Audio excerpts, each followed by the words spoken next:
Let me begin with a greeting that has become customary in these times. A very good morning to all of you here in Singapore, and a good morning, good afternoon, and good evening to those of you joining us from elsewhere around the world.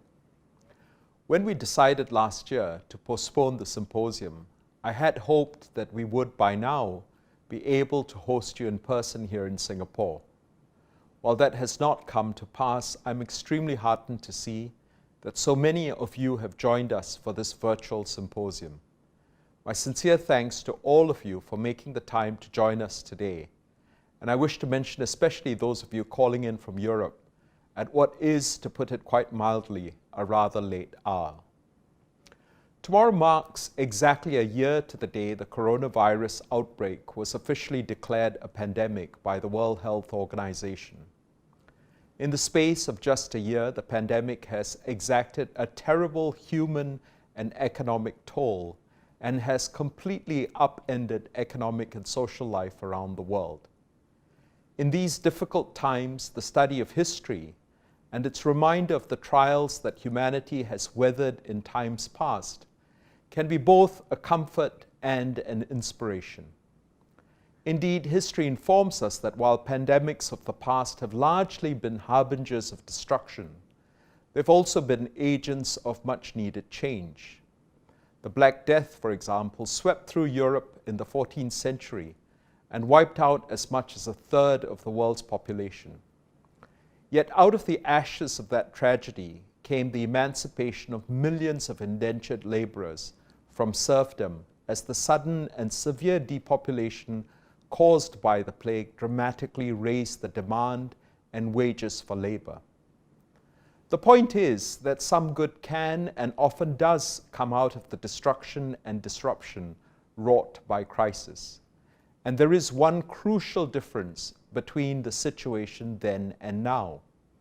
Unlike our forebears, who were the unwitting victims or beneficiaries of forces beyond their comprehension and control, we enjoy an unprecedented level of access to data, information, and technical know-how, which affords us an unmatched ability to identify and seize the opportunities uncovered as the dust settles. Therefore, if international dispute resolution were likened to a sturdy tree, then the long winter which the pandemic has ushered in seems the perfect time for the work of pruning it, discarding the dead branches of outmoded processes and procedures so that we might make way for the growth of new and more productive sprouts in the coming spring. In these opening remarks, I hope to make a start in that direction by briefly discussing what the pandemic has changed in dispute resolution and how that change may be relevant to the work of international commercial courts, or ICCs. The effects of the pandemic are undoubtedly far-reaching, and for our present purposes, I propose to focus on two areas. First, the types of disputes that might arise, and second, the ways in which the parties can be expected to change how they manage those disputes. First, it is important that we think about the likely dispute hotspots and consider how we might equip ourselves to deal with them. I'm pleased, therefore, that this symposium features sessions dedicated to two sectors which seem poised for significant expansion in the light of the pandemic: infrastructure and insolvency. Let me touch on the first area, which concerns infrastructure and construction. Asia in particular seems right on the cusp of an infrastructural golden age. The Asian Development Bank estimates that Asia will need some $26 trillion in infrastructure investment in the period up to 2030. China's Belt and Road Initiative, which now involves more than 2,000 projects cumulatively valued at over $2.4 trillion, will certainly account for some of this. While we might reasonably expect a lull in enthusiasm for new projects in the immediate aftermath of the pandemic, the crisis seems certain to drive a spike in disputes arising from existing projects as construction programs are delayed, suspended, renegotiated, or even terminated. There is no doubt that this will drive demand for robust legal and dispute resolution infrastructure in the region. This is of particular interest because international commercial courts, and the SICC in particular, offer features that make them uniquely suited to the resolution of infrastructure disputes. Infrastructure projects tend to involve multiple parties from different jurisdictions. The SICC appeals to the internationality of such disputes by offering the parties a neutral forum for the resolution of their dispute and the ability to engage counsel of their choice while affording them a significant degree of procedural flexibility. Indeed, some have observed that ICCs offer at least 3 distinct advantages over international arbitration. First and foremost, international commercial courts offer the possibility of joining non-parties to a dispute resolution agreement without consent. This is a particular advantage in the context of disputes which tend to involve multiple contracts with different dispute resolution clauses. Second, ICCs boast specialized benches of internationally renowned jurists and therefore offer a middle path for those who want to avoid some of the potential concerns associated with party-appointed arbitrators, but at the same time are wary of subjecting themselves to the perceived lottery of domestic courts where the commercial judges might not be internationally known. And third, some international commercial courts, such as the SICC, offer an excludable right of appeal. This offers the parties flexibility to tailor the dispute resolution processes to their needs and preferences and alleviate some of the pressures associated with arbitration being a one-shot remedy, which can be especially acute in the context of high-stakes infrastructure disputes. We should build on these advantages and think about new ways in which the SICC can better address the needs of users in this sector. Would it, for example, be useful to develop a specialized infrastructure and construction list with its own specialized procedural rules tailored to the specific needs of such disputes? There is ample and fruitful ground for further discussion here. The symposium will also feature a dedicated session for the second mentioned category of disputes on cross-border insolvency. The resolution of such disputes poses a unique problem, which in a word may be described as that of fragmentation. In this context, it is essential that cross-border insolvencies be managed in a forum which enjoys the support of robust legislative and judicial frameworks that will facilitate a unified, coordinated approach to the restructuring process. The demand for such fora will become even more urgent in the light of the economic devastation of the pandemic, which is expected to cause insolvencies to surge by as much as 26%. Singapore and the SICC are well positioned to meet this challenge. Singapore's Insolvency Restructuring and Dissolution Act, which came into force last year, consolidates our restructuring and insolvency legislation under a single omnibus act. This includes the UNCITRAL Model Law on Cross-Border Insolvency, which facilitates the coordination of cross-border insolvency proceedings across courts. It is therefore poised to be a game changer in combating the problem of fragmentation. Beside these legislative frameworks, the Singapore courts also engage actively with like-minded courts through platforms such as the Judicial Insolvency Network, a global network of insolvency judges formed with the objective of promoting judicial thought leadership and best practices in, amongst other things, facilitating court-to-court communication in cross-border insolvency and restructuring matters. The SICC is particularly well suited to handling restructurings involving debts governed by foreign laws. SICC judges hail from a spectrum of jurisdictions and legal traditions, which is a particular advantage in ASEAN, which itself features a diverse range of legal cultures. Furthermore, foreign law need not be pleaded and proved before the SICC because this can be dealt with by way of submissions.